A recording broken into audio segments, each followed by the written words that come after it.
ఎప్పుడూ ఒకే రకమైన పంటలు పండిస్తూ లాభాలు రావడం లేదని కొంతమంది రైతులు అనుకుంటూ ఉంటారు. కానీ మరికొంతమంది రైతులైతే తమ సాగు విధానాన్ని మార్చుకొని కూరగాయల సాగు వైపు మరలి లాభాలు గడించడం అనేటువంటిది జరుగుతుంది. మనం ఇప్పుడు వరంగల్ జిల్లా రాయపర్తి మండలం రాగన్నగూడెం గ్రామంలో ఉన్నాం. ఈ గ్రామానికి చెందిన రైతు సరికొండ కృష్ణారెడ్డి గారు గత కొన్నేళ్ల నుంచి కూడా బీర సాగు విధానం చేపట్టి లాభాలు గడించడం అనేటువంటిది జరుగుతుంది. ఆయన సాగు విధానం ఏ విధంగా చేస్తున్నాడు, లాభాలు ఎలా పొందుతున్నారు అనేటువంటి వివరాలు తెలుసుకుందాం. నమస్కారం అండి.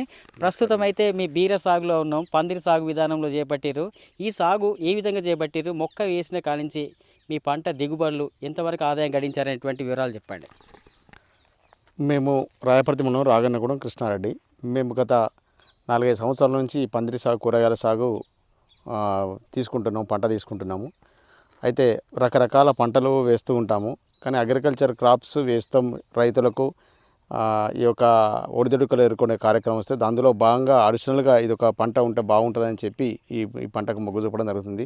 ఈ తీగజాతి పంటలైనటువంటి బీర, కాకర, సోర ఇలాంటి పంటలు వేస్తాం. ఇప్పుడు బీర సాగు మనకు కనబడుతున్నది. ఇప్పుడు చలికాలం కావచ్చు, కొంచెం గ్రోతింగ్ తక్కువ ఉన్నది. ఫస్ట్ క్రాప్ తీసేసి సెకండ్ క్రాప్ వేయడం జరిగింది. అయితే మేము మల్చింగ్ పేపర్తోని డ్రిప్ పద్ధతిలో ఈ యొక్క పంట సాగు చేస్తాము. ఈ పంట సాగు చేసే విధానం వచ్చినప్పటికీ మనకు మామూలుగా గడ్డి బెడద ఎక్కువ ఉంటుంది ఈ మా ప్రాంతంలో ఈ యొక్క ఎర్ర చెక్క నేలలకు. కాబట్టి మేము మల్చింగ్ ద్వారానే ఈ యొక్క పంట కొనసాగిస్తూ ఉంటాం.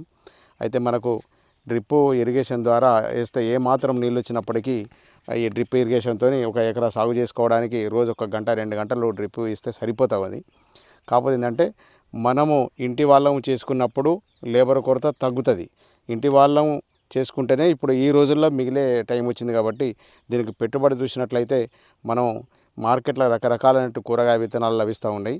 అంటే ఒక్కొక్క మార్కెట్ విత్తనాన్ని బట్టి ఒక్కొక్క ఉంటుంది.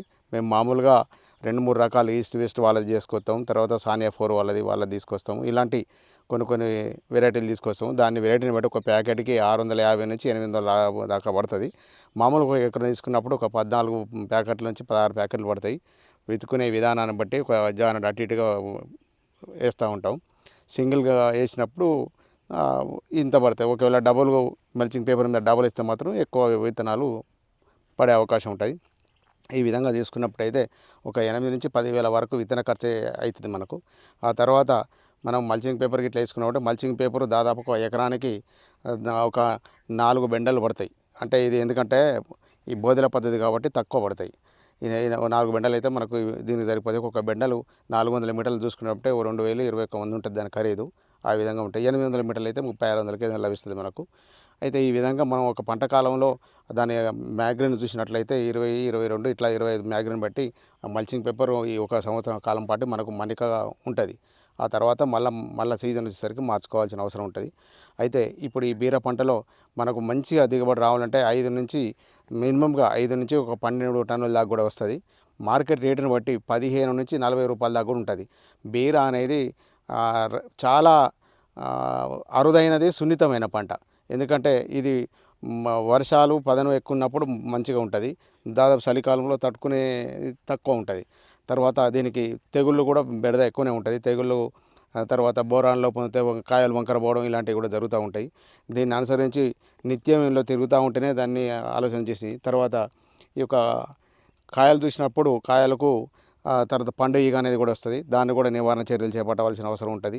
తర్వాత పాయింట్స్ త్రిప్స్ వచ్చినప్పుడు మనం బ్లూ కలర్ పేపర్స్ కానీ ఎల్లో కలర్ పేపర్స్ స్టిక్స్ పెట్టినట్లయితే ఆ దోమ వాటికి అంటుకొని అట్లా కొంత నివారణ చర్యలు చేపట్టేది. ప్రకృతి పరంగా చూసినప్పుడు ఈ యొక్క అన్ని రకాలుగా చూసే కూరగాయల కన్నా ఇది ప్రత్యేకంగా దృష్టి పెట్టవలసిన అవసరం ఉంటుంది. ఏది బీరని చూసినట్లు.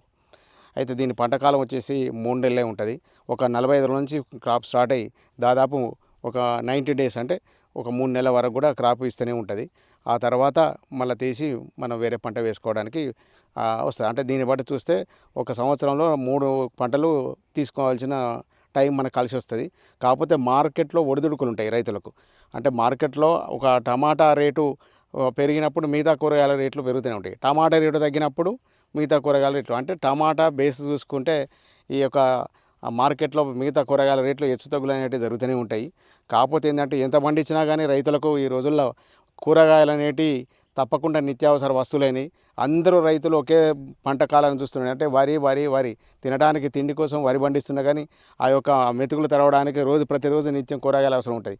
ఆ కూరగాయలు కూడా రైతులు మొగ్గు చూపినట్లయితే ప్రతి రైతు ఒక 20 నుంచి 1 ఎకరం వేసుకున్నట్లయితే మిగతా మనం ఒక 5 ఎకరాల పంట అగ్రికల్చర్ క్రాప్ చేసినప్పుడును ఒక 20 గుంటలు కూరగాయలు పెట్టుకునేది సమానంగా వస్తుంది.